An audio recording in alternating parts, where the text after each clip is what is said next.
Hello beautiful people, welcome to my channel Sandhya's life style. ఈరోజు వీడియోలో egg rice ఎలా తయారు చేయాలో చూద్దాం.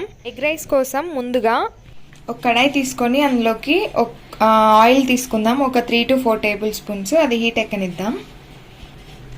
ఆయిల్ హీట్ ఎక్కింది. ఇప్పుడు ఇందులోకి ఆనియన్స్ వేసుకుందాం. నేను ఒక పెద్ద సైజ్ ఆనియన్ తీసుకున్నాను. ఒకవేళ మీరు కావాలి అంటే ఒక 2 మీడియం సైజ్ ఆనియన్స్ కూడా తీసుకోండి. దాన్ని ముక్కలుగా కట్ చేసి వేసుకొని లైట్ బ్రౌన్ వచ్చే వరకు ఫ్రై చేసుకుందాం. అలానే పచ్చిమిరపకాయలు కూడా ముక్కలుగా కట్ చేసుకున్నాను కదా, దాన్ని కూడా యాడ్ చేసుకొని రెండింటిని ఫ్రై చేసుకుంటున్నా.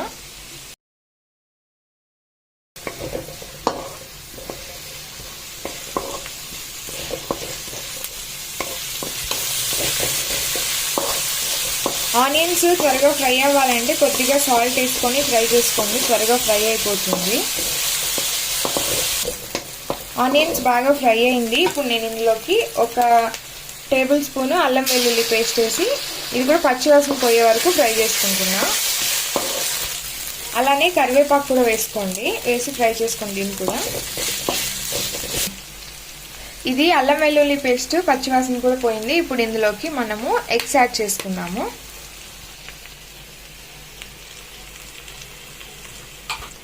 నేను ఇక్కడ చూపిస్తున్నాను కదా, ఈ కప్తో నేను 2 cups ఆఫ్ రైస్ తీసుకున్నాను. నేను దీనికి ఎంత క్వాంటిటీ కావాలో అంత చూపిస్తున్నా. ఇక్కడైతే నేను 3 eggs యాడ్ చేసుకున్నాను. కావాలంటే మనం ఎక్స్ట్రా కూడా యాడ్ చేసుకోవచ్చు. ఇప్పుడు ఇది వేసాం కదా, దీన్ని బాగా బీట్ చేసుకొని ఇది కూడా బాగా ఫ్రై చేసుకుందాం.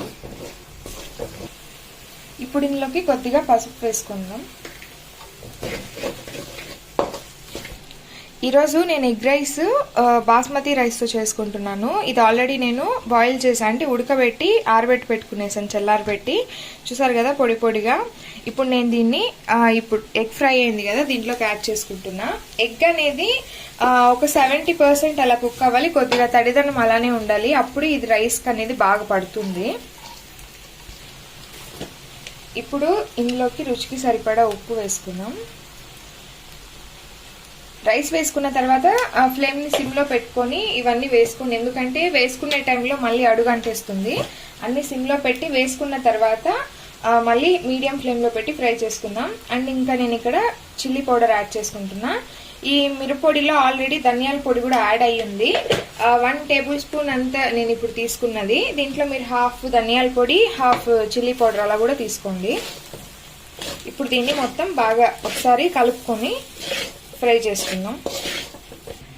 ఇప్పుడు మనం కారము సాల్ట్ అన్ని వేసి ఇలాగ మిక్స్ చేసుకున్నాం కదా. ఒకవేళ మీకు డ్రైగా అనిపించింది అంటే ఇంకా కొద్దిగా ఆయిల్ కూడా వేసి ఇలా బాగా మిక్స్ చేసుకోండి. ఇప్పుడు ఇందులో బాగా ఫ్లేవర్ ఇచ్చే ఇంగ్రీడియంట్ ఏంటి అంటే చికెన్ మసాలా.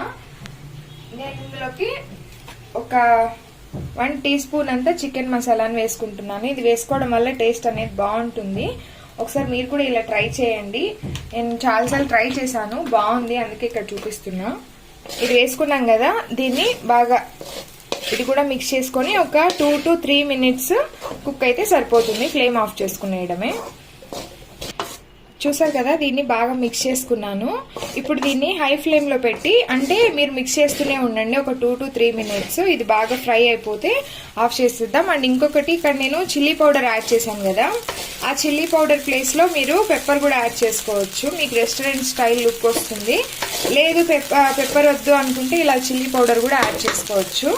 అండ్ ఇక్కడ నేను బాస్మతి రైస్ వేసాను కదా, కాబట్టి కొద్దిగా చూసి బాస్మతి రైస్ యూస్ చేసుకుంటే కొద్దిగా చూసి తీసుకోండి, ఎందుకంటే మనం ఇలా తిప్పుతున్నప్పుడు అది ఇరిగిపోయే ఛాన్సెస్ ఉంది కాబట్టి. అండ్ ఇంకా నేను ఈ రైస్లో ఏమీ సాసెస్ అవేమీ యాడ్ చేయలేదు. ఇది ఓన్లీ మైల్డ్గా ఉంటుంది టేస్ట్, ఎక్కువ మసాలాస్ అవేం లేకుండా. మనం ఇప్పుడు యాడ్ చేసింది కూడా ఓన్లీ కారం పొడి అండ్ ఇంకా ధనియాల పొడి, చికెన్ మసాలా, ఇంకా జింజర్ గార్లిక్ పేస్ట్ అంతే. మనం ఇంట్లో చేసుకుంటున్నాం కాబట్టి మైల్డ్ టేస్ట్తో బాగుంటుంది. అదే బయట అయితే సాస్ అంతా యాడ్ చేస్తారు కదా, అవేం లేకుండా చేశాను. ఇలాగ ఒకసారి మీరు కూడా ట్రై చేయండి. అంతేనండి, ఎగ్ రైస్ అయితే రెడీ అయిపోయింది. ఇప్పుడు నేను ఇది ఫ్లేమ్ ఆఫ్ చేసుకున్నాను, సర్వ్ చేసి చూపిస్తాను. చూసారు కదా, ఎంతో simple and tasty egg rice అయితే రెడీ అయిపోయింది. ఇది టేస్ట్ కూడా చాలా బాగుంటుంది. ఒకసారి మీరు కూడా ట్రై చేసి ఈ ప్రాసెస్లో మీకు ఎలా వచ్చిందో కామెంట్ చేయండి. ఇందులో ఎక్కువ మసాలాస్ కూడా లేవు, మైల్డ్గానే ఉంటుంది. చిన్నపిల్లలు కూడా తినడానికి బాగుంటుంది.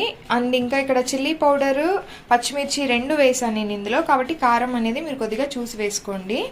అంతేనండి వీడియో. మీకు కనుక ఈ రెసిపీ నచ్చినట్లయితే please like, share and subscribe. Thank you for watching.